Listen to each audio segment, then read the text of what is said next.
Hi guys, कैसे हो आप सब लोग। आई होप सब ठीक होंगे। आज की वीडियो में मैं आप लोग के साथ शेयर करूंगी अपना 21 week of pregnancy and guys साथ ही साथ हम लोग साथ में पैम्पर रूटीन अपना शेयर करेंगे। मेरे चैनल का नाम है पैम्पर यू बाय अंकिता। तो आज मैं अपने चैनल पे पहली बार अपना फुल पैम्परिंग रूटीन शेयर करूंगी। गाइस पैम्पर का मतलब यही नहीं है कि मैं ब्यूटी रूटीन ही शेयर करूंगी। पैम्पर का मतलब कुछ भी हो सकता है। चैनल के नाम का मतलब पैम्पर मतलब कि किसी की एक्सट्रीम केयर करना है, चाहे वो आप अपनी खुद की करो या अपने बच्चे की करो या किसी की भी आप केयर करो। तो ये मेरे चैनल का मकसद है। ऑलराइट गाइस, सो यहाँ पर मैं अपनी आईब्रो प्लग कर रही हूँ। वैसे कभी कभार मैं अर्बन ग्लैप से बुला लेती हूँ अपने आईब्रो बनवाने के लिए, और यूजुअली जब भी मेरी एक्स्ट्रा आईब्रो निकल जाती है तो मैं ऐसे ही प्लकिंग करके निकाल लेती हूँ। ठीक है, क्योंकि मेरे को बहुत ही कम टाइम मिल पाता है कि मैं पूरा एक दिन निकालूं और अपने लिए पूरी सेल्फ केयर करूं। तो आज मैंने सोचा कि मैं अपनी सेल्फ केयर रूटीन आप लोग के साथ शेयर करती हूँ। गाइस ये वीडियो प्री शूट है। 23 दिसंबर को मैंने ये वीडियो शूट कर लिया था, क्योंकि 24 दिसंबर को था हमारा क्रिसमस ईव। तो हम लोग को कहीं बाहर जाना था, तो मैंने सोचा कि चलो लगे हाथ पैम्परिंग रूटीन भी कर लेते हैं। ऑलराइट गाइस, अब मैं बात करती हूँ अपनी 21 वीक्स ऑफ प्रेगनेंसी में बेबी के बारे में। लेकिन उससे पहले मैं आपको अपना बाथरूम ऑर्गेनाइज़र दिखा दूँ। ये मैंने अभी रिसेंटली परचेज़ करा है।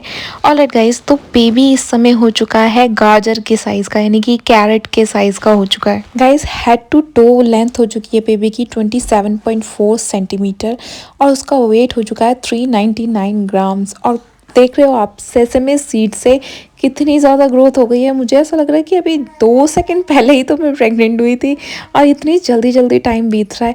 कभी लगता है कि टाइम बहुत देर से बीत रहा है, कभी लगता है कि बहुत ही जल्दी टाइम बीत रहा है। यहाँ पर गाइस मैंने पैक बनाया था दही और हल्दी डाल के, क्योंकि विंटर्स हैं तो इसलिए मैंने बेसन का यूज़ नहीं करा, क्योंकि मेरी स्किन फिर ड्राई हो जाएगी। तो इट्स बेटर कि विंटर्स के टाइम आप बेसन जो है अवॉइड ही करो, और समर्स में आप जो हो बेसन यूज़ कर सकते हो। ऑलराइट गाइस, अब वापस आते हैं प्रेगनेंसी अपडेट पे।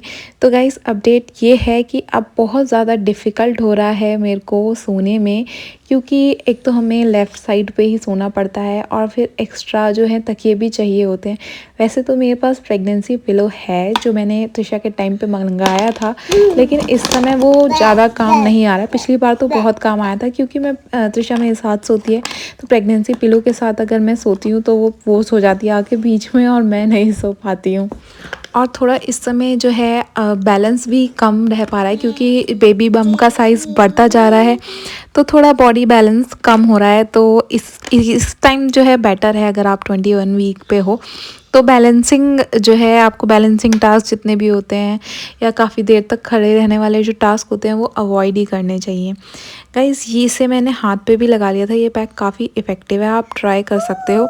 और जिनकी ड्राई स्किन है तो उनके लिए तो ये बहुत ही परफेक्ट है। ये एक्चुअली मेरी वीडियो स्लोमो में रिकॉर्ड हो गई है, एंड मेरे पास इसको अगर मैं स्पीड बढ़ा रही हूँ तो मेरा ये वॉइस ओवर बहुत ही मतलब कट रहा है, और फिर मैं बिल्कुल भी इसको कट नहीं करना चाहती हूँ, तो इसलिए उसके साथ आप एडजस्ट करो। और गाइज़ मैं आपको बता दूँ, ये पूरा जो पैम्परिंग रूटीन जब मैंने शूट करा था ना, तो सुबह से लेके शाम हो गई थी, क्योंकि ऐसा नहीं है कि लगातार ही सारी स्टेप्स होते चले जा रहे हैं। बीच बीच में ये जैसे आपको आवाज़ आ रही है ना बीच बीच में त्रिशा की, तो ऐसे ही बीच बीच में त्रिशा को अटेंड करने के लिए मुझे जाना पड़ा था। तो कोई स्टेप छोड़ना पड़ रहा था, कभी कोई स्टेप, कभी उस दिन हस्बैंड की भी छुट्टी थी तो उनको भी बार बार अटेंड करने जाना पड़ रहा था। और फिर बहुत दिन का दूध जो है वो एक्यूमुलेट हो गया था, तो वो ख़राब ना हो जाए, तो इसलिए मेरे को फटाफट से जो क्या बोलते हैं दूध की मिठाई बनती है पेड़े वाली, वो मैंने बनाई थी। और फिर उसके बाद जब मैं अपना हेयर केयर रूटीन करने के लिए गई तब मैं उसको आराम से जल्दी जल्दी कर पाई। तो सबसे पहले तो मैंने डव वाला वो लगाया था शैम्पू, फिर उसके बाद मैंने लगाया था लव ब्यूटी एंड प्लानट का जो है कंडीशनर लगाया था। और जब भी कंडीशनर लगाओ गाइस, यहाँ पे तो अभी शैम्पू का ही प्रोसीजर चल रहा है, लेकिन कंडीशनर लगाने का एक ही रूल है।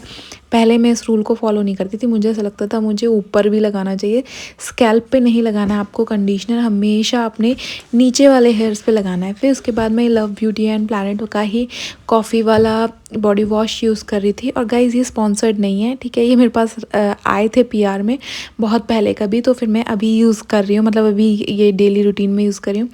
यहाँ पर मैं अपने पैरों पे स्क्रब कर रही हूँ और फिर मैं अपना स्किन केयर रूटीन करूँगी। तो यहाँ पर मैं सीटाफिल का, हमेशा आपको पता ही है जो अगर मुझे पहले से फॉलो कर रहे हो आप, सीटाफिल का क्लेंज़र यूज़ करा है, फिर मैंने यूज़ करा है अपना नॉर्मल रोज़ वाटर, और फिर मेरा फेवरेट हाइलुरोनिक एसिड। इसको भी आपको एक ड्रॉप ही लेकर पूरे फेस पे टैप टैप करके या पूरे अच्छे से मसाज कर लेना है। फिर सीटाफिल का मैंने लगाया है मॉइस्चराइज़र। विंटर्स के टाइम में ये वाला लगाती हूँ और समर्स के टाइम में लगाती हूँ निविया का सुपर लाइट वाला और या फिर पॉन्ड्स वाला। और गाइज़ मेरे हेयर्स में, क्योंकि मेरे हेयर्स जो हैं थोड़े वेवी और कर्ली टाइप के हैं, तो उसमें बिना सीरम के काम नहीं चलता, तो फिर हमेशा आफ्टर हेयर वॉश मैं सीरम लगाती हूँ और फिर उसके बाद कोई भी स्टाइलिंग कर लूँ। और लिप बाम तो हम कभी भूल ही नहीं सकते हैं, तो लिप बाम लगाना भी बहुत ज़रूरी है, और विंटर्स के टाइम पे तो lip balm is must. Alright guys, ये मेरा लास्ट स्टेप था पैम्परिंग रूटीन का। इसके बाद मैं बहुत थक गई थी, सो गई थी, फिर उठ के मैंने चाय पी। बस that's all guys, bye bye, take care and subscribe to my channel. मिलती हूँ अगली वीडियो में।